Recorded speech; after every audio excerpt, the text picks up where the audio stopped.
Hey there, horror movie tea sippers. The following podcast episode will contain spoilers for the movie we are about to review.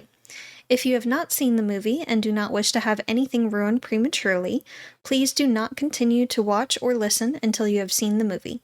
And welcome to the Horror Movie Tea Podcast.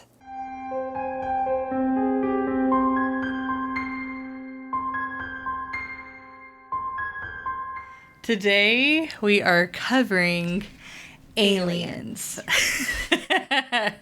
But before we go into the review, let's grab our cups and talk about tea. We had to, guys. So for tea, I am drinking the Republic of Tea. I never noticed that. Earl Grayer. It's Earl Grey tea.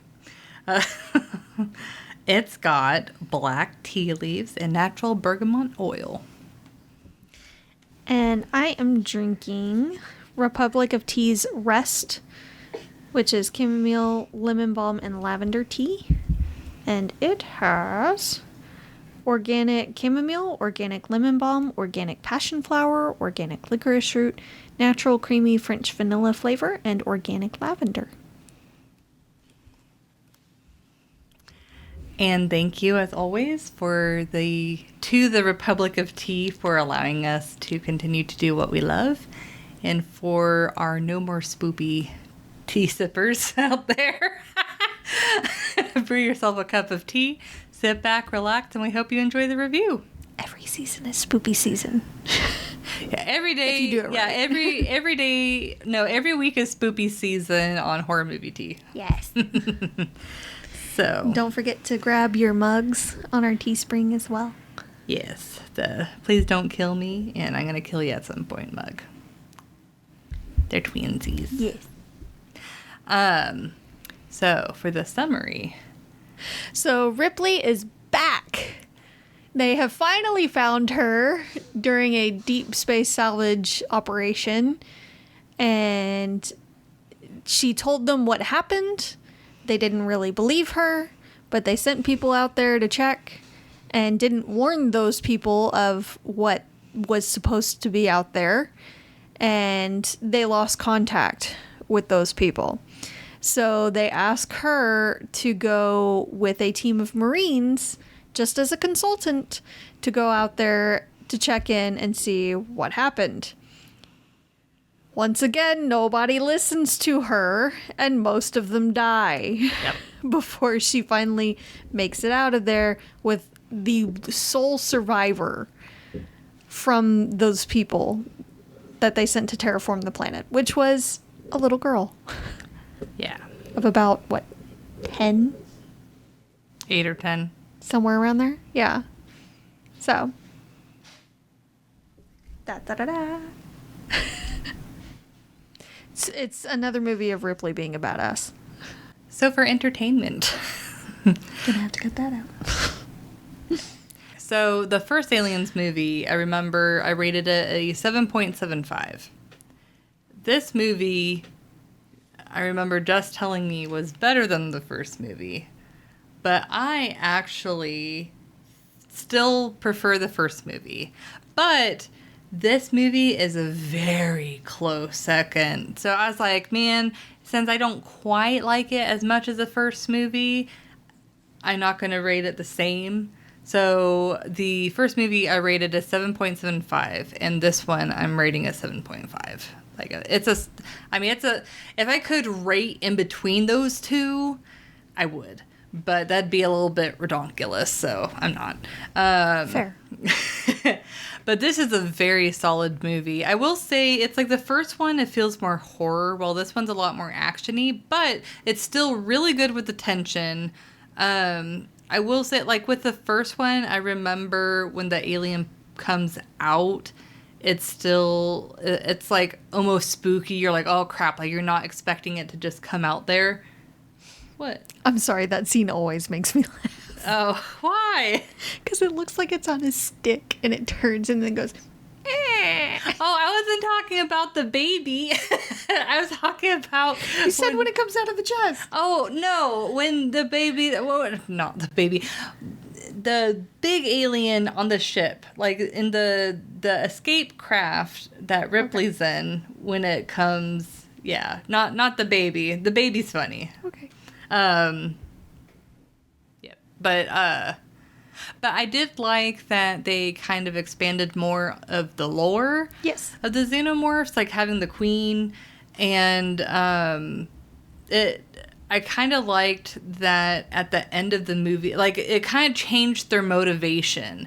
Where first they were wanting to use the humans to help with like their reproduction like cycle for them to be like a host, but then whenever Ripley like destroyed all the eggs, then the queen's like, oh no, I'm getting fucking revenge. Like, it's just, yeah. So in that regards, it's a really fun movie. Like, there is not a moment where you'll be bored. Like, it is constantly, and it really diverts your expectation too. Because like first, I was like, okay, they're not gonna kill the girl off, but then they have the girl through a scene where you're like, oh crap, is she dead? Like, why would they kill off the little girl? And then it turns out that Ripley's able to like rescue her.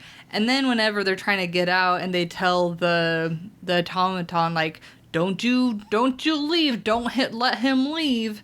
And then she comes out and she's like, he left. Like, she's like, God damn it. Damn you, Bishop. Yeah, but then Bishop's like, nuh-uh, it was just the platform was becoming unstable.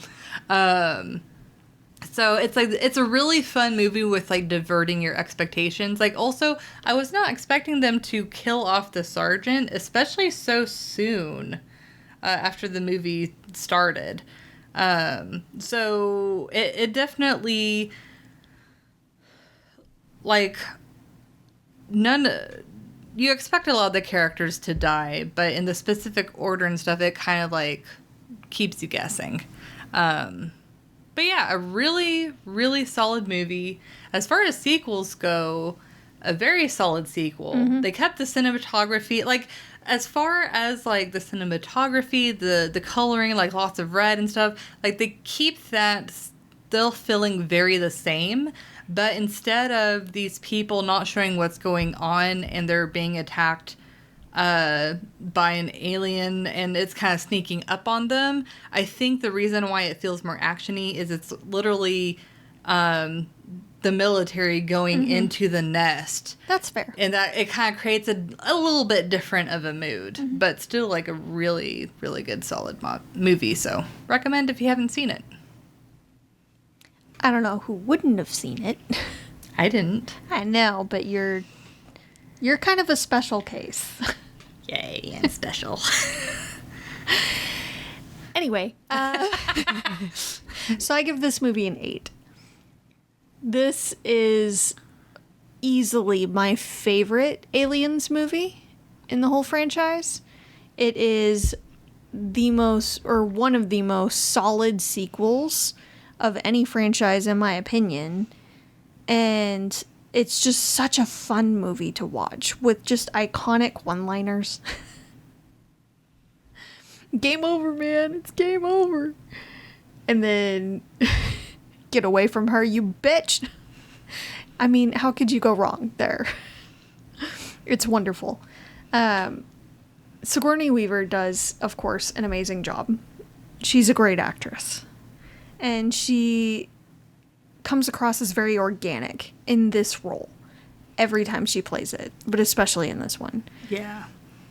They reveal in the very beginning of the movie, after they save her from deep space, that she has been gone much longer than she anticipated. Yeah. Something went wrong, and for whatever reason, she wasn't picked up like she should have been.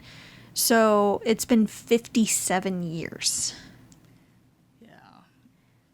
I was going to bring that up in the realism, like the emotional trauma mm-hmm. that they show her go through, as well as like her being so sad that she couldn't make it to her daughter's 11th birthday. And her daughter was already gone. Yeah. Like, oh. Like, man. Gone and buried for 2 years before they even found her. That is just devastating. So yeah. the way that she portrays that is just perfect, and it makes sense later on that she bonds so quickly with Newt. Yeah. Her being about the same age as her daughter was when she left. Yeah. So that's wonderful. I love that they left the cat in the safety of the apartment. Jonesy. Jonesy lived and was safe once again.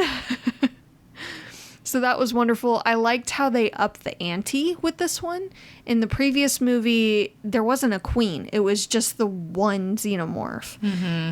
And that one xenomorph caused so much devastation. Yeah. In a day. Yeah. Like in 24 hours, the rest of her crew was wiped out. And in this case, a hive wiped out a colony of people. I think it was it 60 or 70 people they're saying? Something like that. Or families. Families. It was 60 or 70 families. So probably like over 100 people. Yes. Yeah. Which is awful. Yeah. Like they showed multiple kids. It was just heartbreaking. And that's one of the reasons why I think she was like, okay, yeah, we're going to wipe them out. Yes. Yeah. So that was really interesting how they upped the ante there, that it wasn't just one, that it is a serious problem. They bring the dark side of the corporation, I guess, back into it as well. Yeah. So it's not that they were acting necessarily through the android this time around. It was the actual business guy that went along and was trying to turn things in his favor for the company and basically to cover his own ass. So that was definitely an interesting part of the movie. And added definitely an extra level of urgency and frustration. At least for the characters, if not for you. I know it did for me. It was a little bit predictable that he acted like that, but it still brought more to the movie.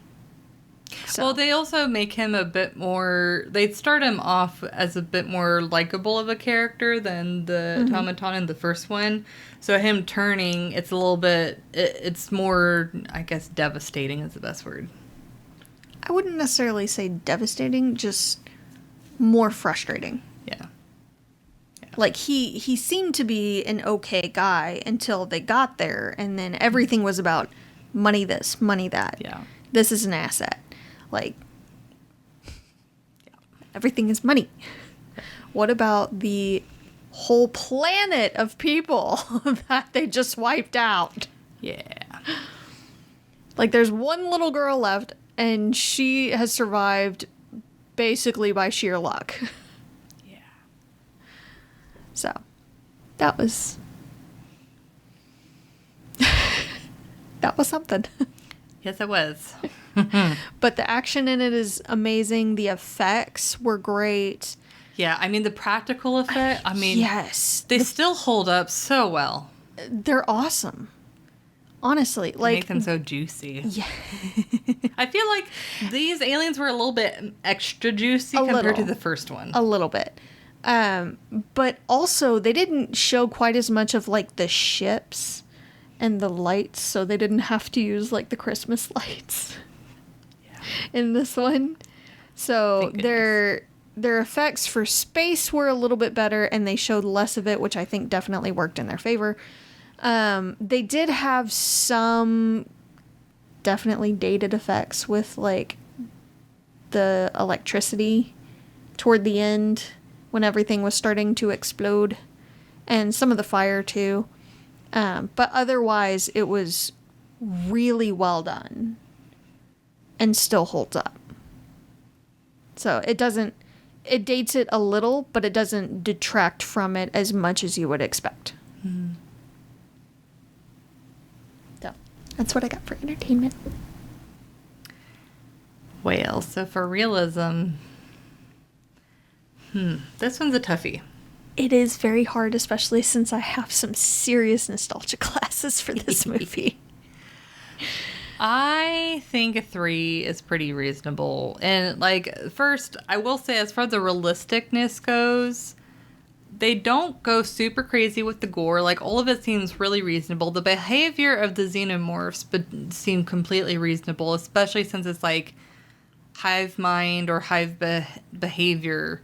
Protect the hive! Yeah.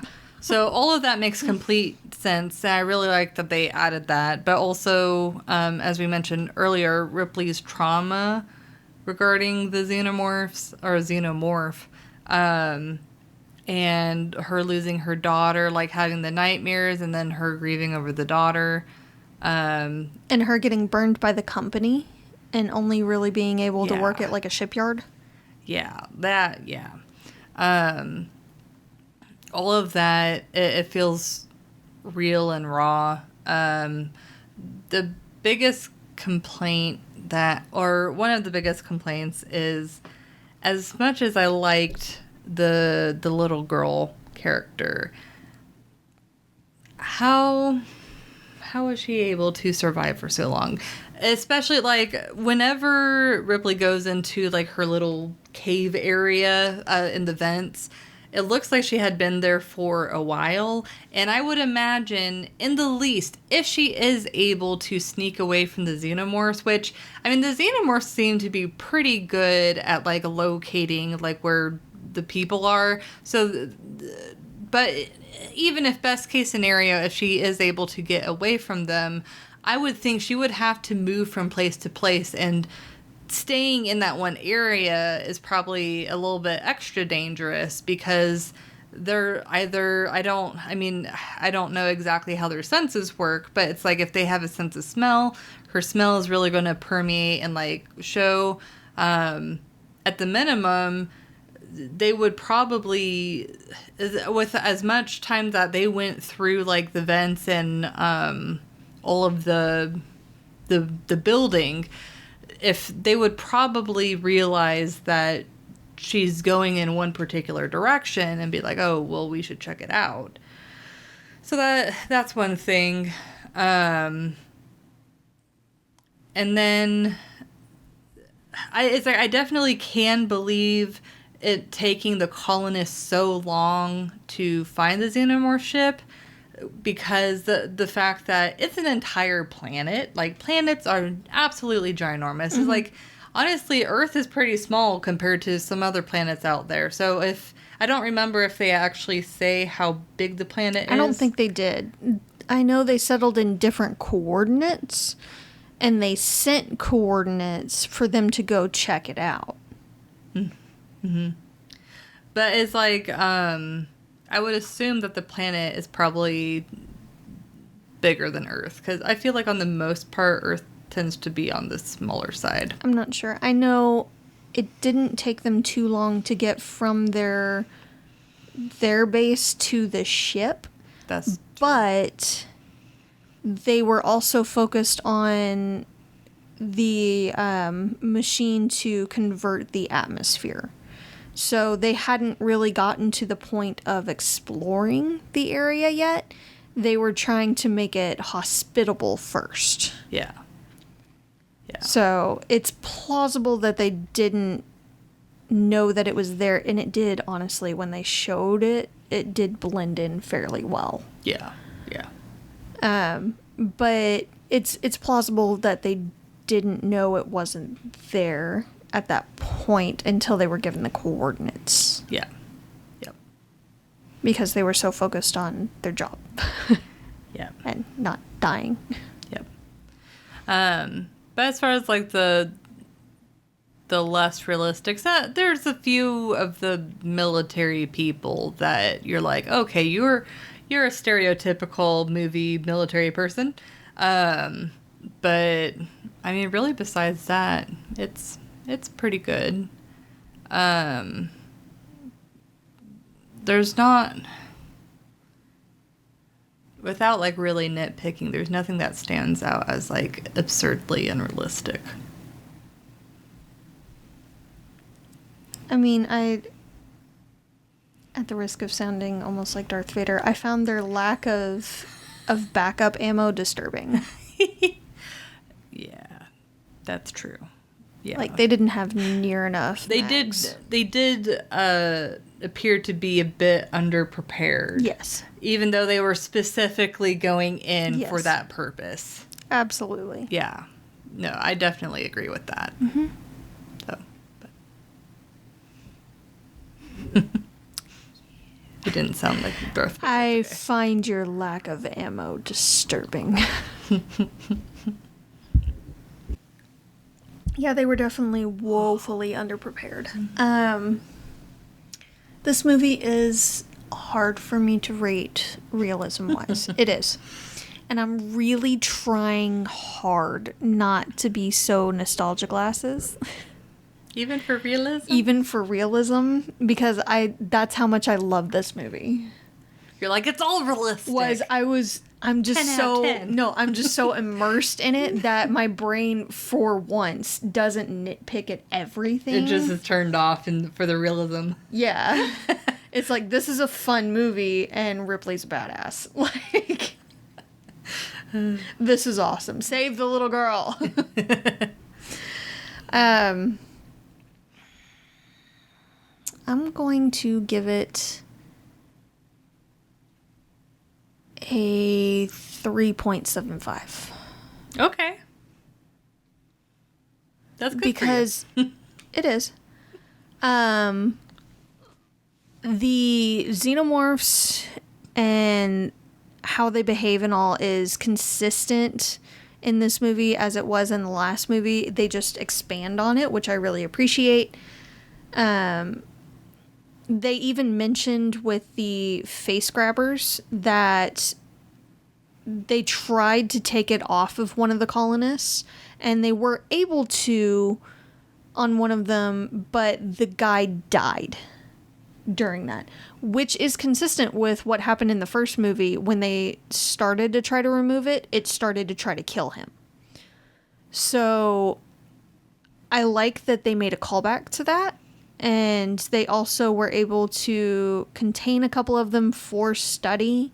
And they used that for a really creepy scene later when Ripley and Newt were trying to sleep.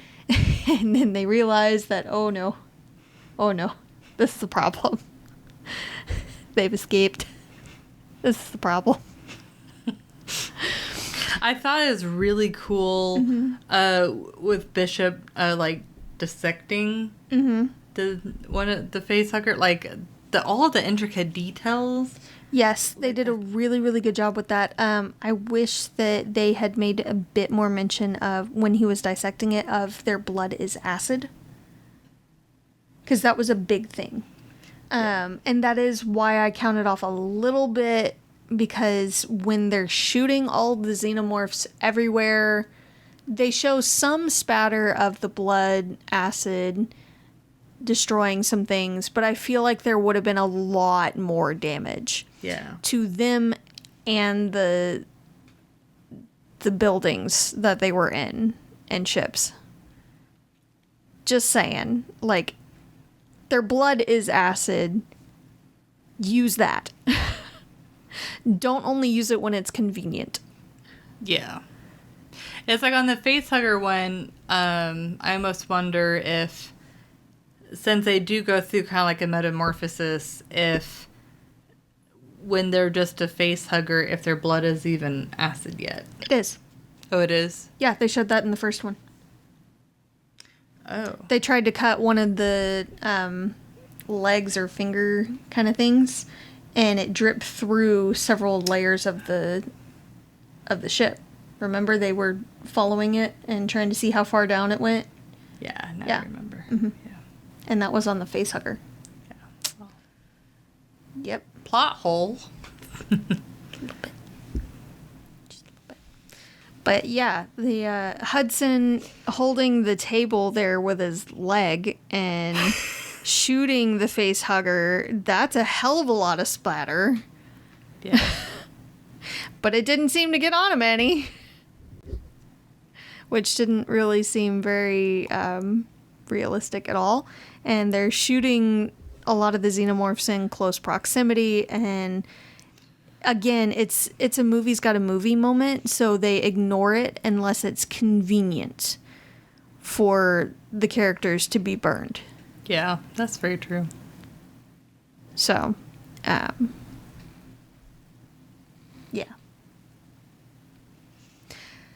I like that they made mention of Bishop as an artificial person, and how make the it other PC. well, no, how they mentioned that the other one were the other model was twitchy, and Yeah. how it implied that there were problems in general with those kinds of androids, and how he's supposed to be better. And he does show that he is very compassionate and really genuinely wants to help.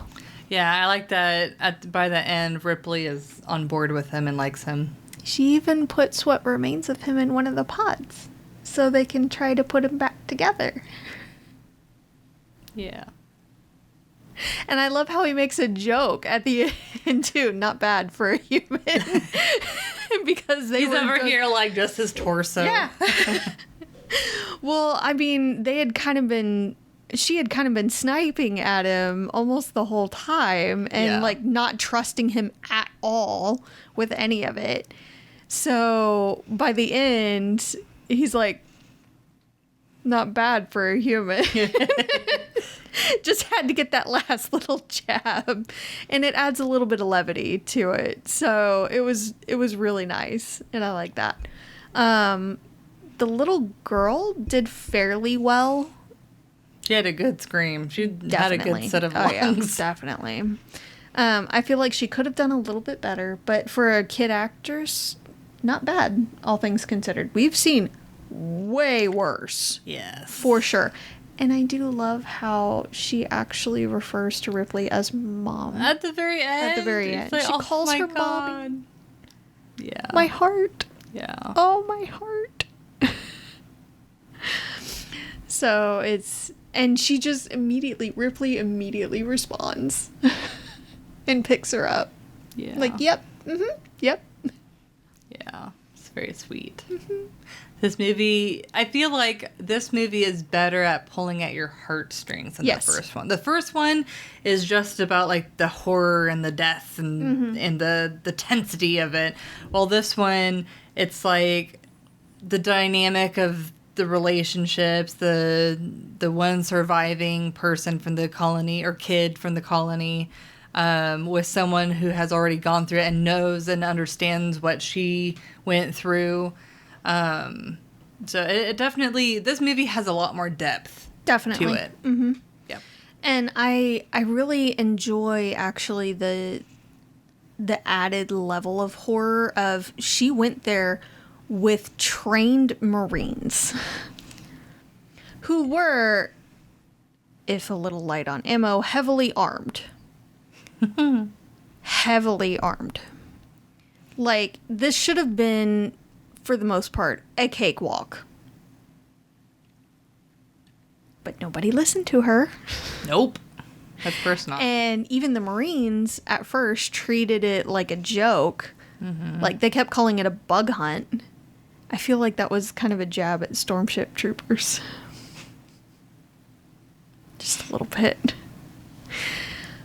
But they kept treating it like it was no big deal. It's a walk in the park. It's just someone going a little, blowing things out of proportion. Like, it's not a big deal. We've got this kind of thing.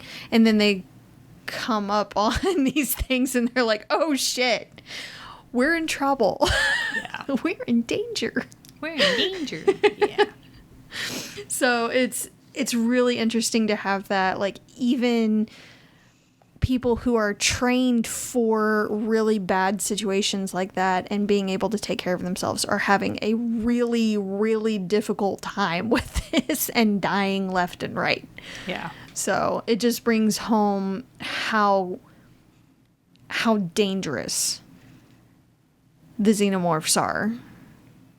And it makes it definitely a stronger creature feature in that regard. Yep. For sure. So that's what I got. I'll stop. I'll stop raving about it. I love this movie so much. If you haven't seen it, what the hell have you been doing? Go watch it. Take Jess's advice and go watch it. It is good. But thank you for joining us today, and let us know what you thought of the movie. If you'd like to recommend a movie, game, or tea, you can leave us a comment or join our Discord. And if you'd like to keep up to date with our content, you can find our link tree listed below. And if you'd like to support us monetarily, we have a Teespring and PayPal, or we have our affiliate link with Republic of Tea available. It does not affect the price of the tea. It just allows us to continue to do what we love. And you can find all of the sites mentioned linked below. But until the next time, guys, stay safe and stay spoopy. Bye!